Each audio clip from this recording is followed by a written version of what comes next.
Olá pessoal, nos últimos dias o assunto que está em alta no nosso país é a perseguição digna de filme do serial killer Lázaro Barbosa, que cometeu o assassinato de 4 pessoas de uma família a tiros e facadas. Está há vários dias sendo procurado pela polícia em área de mata, onde se esconde durante o dia, e à noite sai dos esconderijos em busca de comida nas propriedades em que invade, e faz os moradores que ali estão de reféns.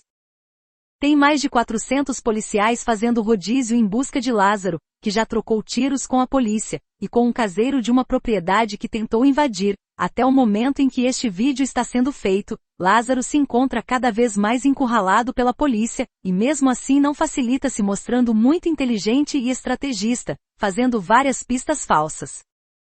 Essa não é a primeira vez que Lázaro é procurado pela polícia, ele já tinha outras passagens por estupro e roubos.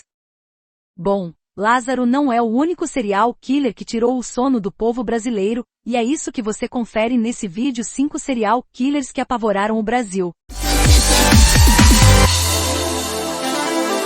Em quinto lugar, Maníaco do Trianon. Fortunato Botton Neto, mais conhecido como Maníaco do Trianon, foi um serial killer que agiu entre 1986 e 1989, na cidade de São Paulo. Quando criança fugiu de casa e aos 8 anos, um caminhoneiro o estuprou, o que pode ter servido de gatilho para seus futuros crimes. Na década de 80, ele estava com problemas financeiros e era viciado em drogas. Nessa situação, viu a prostituição como uma saída para os seus problemas. No ano de 1987, ele fez um programa com um médico santista, e o assassinou friamente. Ele primeiro embebedava suas vítimas, depois as amarrava, e colocava uma meia em suas bocas, depois as estrangulava, dava facadas ou as agredia com chaves de fenda. Sua motivação era simplesmente o dinheiro. Depois de assassinar suas vítimas, ele vasculha seus apartamentos em busca de dinheiro, e objetos que possam ser vendidos sem chamar atenção. Ele assassinou 13 pessoas que geralmente tinham entre 30 e 50 anos. Em 89, um estudante que era cliente de Fortunato se uniu à polícia para uma armadilha, que resultou na prisão em flagrante do Maníaco do Trianon, que ia agredir o estudante. Ele foi condenado a 8 anos de prisão, porém morreu na cadeia em 1997 devido à AIDS. Em quarto lugar, Vampiro de Niterói. Marcelo Costa de Andrade, ou Vampiro de Niterói, foi um assassino que atuou em Itaboraí, a poucos quilômetros de Niterói, entre abril e dezembro do ano de 1991.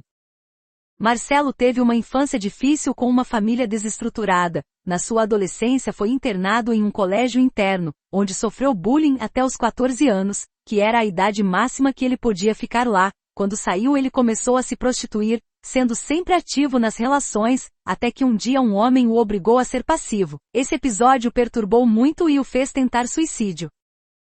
Nesse período foi enviado para uma instituição, da qual fugiu meses depois. Ele começou a morar com um porteiro que o sustentava, mas ainda assim ele continuou se prostituindo.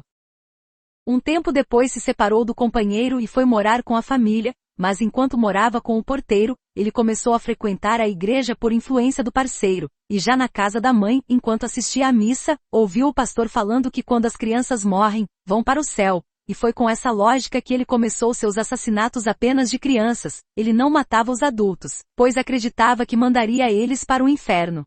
Em dezembro de 91, 2 irmãos foram abordados por Marcelo, que lhes ofereceu dinheiro, em troca de ajuda para realizar um ritual católico. Eles aceitaram.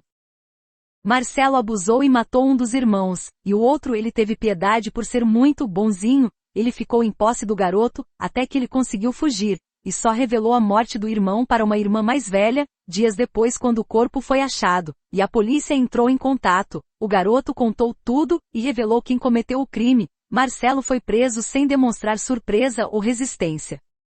Na cadeia ele assumiu que cometeu 13, dos 14 assassinatos dos quais era acusado. Ele confessou que foi em junho de 91 que ele não conseguiu mais parar de matar, em um de seus primeiros assassinatos, quando enforcou um garoto. Essa é uma das falas do vampiro sobre esse crime. Não reparei se ele estava vivo ou morto quando o estuprei. Não consegui me satisfazer. Apertei sua garganta mais uma vez, para garantir que a alma dele fosse para o céu. Ele ganhou seu apelido no seu segundo assassinato, quando estraçalhou a cabeça de um garoto, e bebeu seu sangue enquanto o estuprava. Marcelo está preso em manicômios desde 1993. Em 2017 tentaram soltá-lo, mas como ele acredita que o que fez é correto, e os médicos o citam como um doente mental incurável, esse pedido foi negado. Em terceiro lugar, Maníaco do Parque. Francisco de Assis Pereira, também conhecido como Maníaco do Parque, foi um serial killer que atuou no Parque da Água Funda, na região sul de São Paulo no ano de 1998. Assim como os outros que citei, ele também teve uma infância difícil, ele foi abusado por sua tia, e nesse momento ele criou uma fixação por seios. Quando adulto passou por uma situação tensa, onde uma mulher tentou arrancar seu pênis com uma mordida, criando nele o medo da perca do membro, ele tinha dispareunia, que é uma dor durante o ato sexual, que lhe impedia de sentir prazer durante o ato, o que lhe causava frustração. Ele abordava suas vítimas sempre com uma boa conversa e uma incrível oportunidade de trabalho, e pedia para ir ao parque para tirar umas fotos para uma revista. No parque ele as estuprava e matava. Ele fez isso com 7 mulheres e tentou matar outras 9, que por sorte conseguiram fugir. Segundo Francisco, a mídia e a polícia estão errados, pois ele afirma ter matado 11 mulheres. Algo curioso sobre ele, é que no primeiro mês da sua prisão em 1998, ele recebeu quase 1000 cartas de amor, de mulheres que sofriam de hibristofilia, que é a atração por criminosos perigosos. Numa dessas cartas ele conheceu Jussara, com quem hoje é casado. Ela se dedica a resolver os problemas do marido com a justiça. Em segundo lugar, Bandido da Luz Vermelha. João Acácio Pereira da Costa, ou Bandido da Luz Vermelha, foi um serial killer que atacava na cidade de São Paulo, durante a década de 60. Quando criança seus pais morreram, a partir daí ele e seu irmão foram criados por um tio, que os maltratava física e psicologicamente, e exigia que eles fizessem trabalhos forçados para que lhes fosse dado o que comer. Cansado dessa vida, ele começou a fazer pequenos roubos, até trabalhava de forma honesta como engraxate, mas a vida de roubalheira lhe parecia mais atrativa. Quando adulto conseguiu empregos, mas sempre falhou no cumprimento dos seus trabalhos. Em um dos empregos, beijou a filha do patrão, e foi pego no flagra por ele, e em um outro trabalho na tinturaria, usou o terno de um cliente para ir ao cinema. Depois dos ocorridos, ele começou com a vida de crimes, ele assaltava mansões de luxo, e o seu apelido surgiu, devido ao fato de que entrava nas residências com uma lanterna vermelha, que deixava as vítimas apavoradas.